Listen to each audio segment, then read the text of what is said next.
हसी पनुआ हे दे मनवा। बाबूजी पाए लागे, कमला माँ जी से मिलकर आ रहे हैं क्या?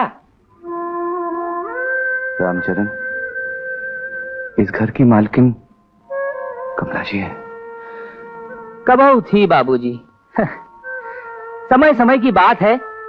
इस घर में एक जमाना कमला माँ जी का ही था। हमने अपनी आंखन से देखा है बाबूजी। इतने से थे हम, अपने पिताजी के साथ दूध देने आते थे कमला निवास। इतना हंसती थी माँ जी, इतना हंसती थी कि पूछो ना ही। कभी कभी तो हमारे पिताजी कहते थे कि मालकिन इतना मत हंसो, किसी की नजर लग जाएगी। तो पता है क्या कहती माँ जी?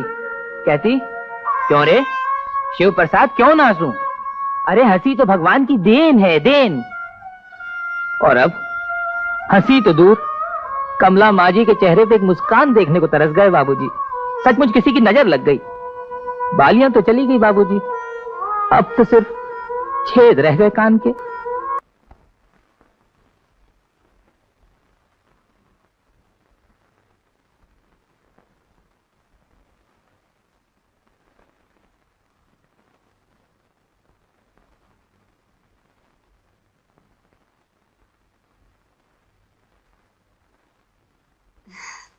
अजी सुनते हो? कहाँ हो? यहाँ गुसल खाने में बेगम। जब देखो तब गुसल खाने में घुसे रहते हो। अरे जल्दी बाहर आओ ना। क्यों भाई, कोई बकरा वकरा आ गया क्या?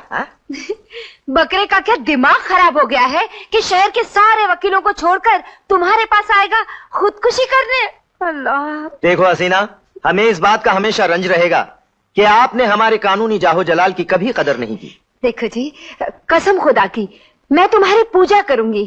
बस मुझे एक औलाद दे दो। हा? क्या आज फिर तुम पर औलाद का दौरा पड़ गया?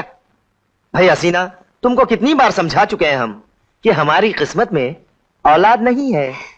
किस्मत बदलने की तरकीब मेरे पास है। ये देखो, ये तावीज बड़ी मिन्नतों के बाद साकिना के वाले बाबा ने मुझे दी है। तुम इसे अपने सीधे बाजू पर बांध लो। इंशाल्लाह अगले साल ही मेरी गोद इस घर के चश्म चिराग से रोशन हो जाएगी, ऐसा उन्होंने कहा है। और ये घर मुस्तकिल अंधेरों से भर जाएगा, ऐसा मैं कह रहा हूँ। देखो जी, बाबा की तौहीन मत करो, कयामत आ जाएगी। जो वो कहते हैं हो के रहता है। आओ बांधो। देखो हसीना, मैं इन बाबाओं और इन फकीरों को बिल्कुल नहीं मानता।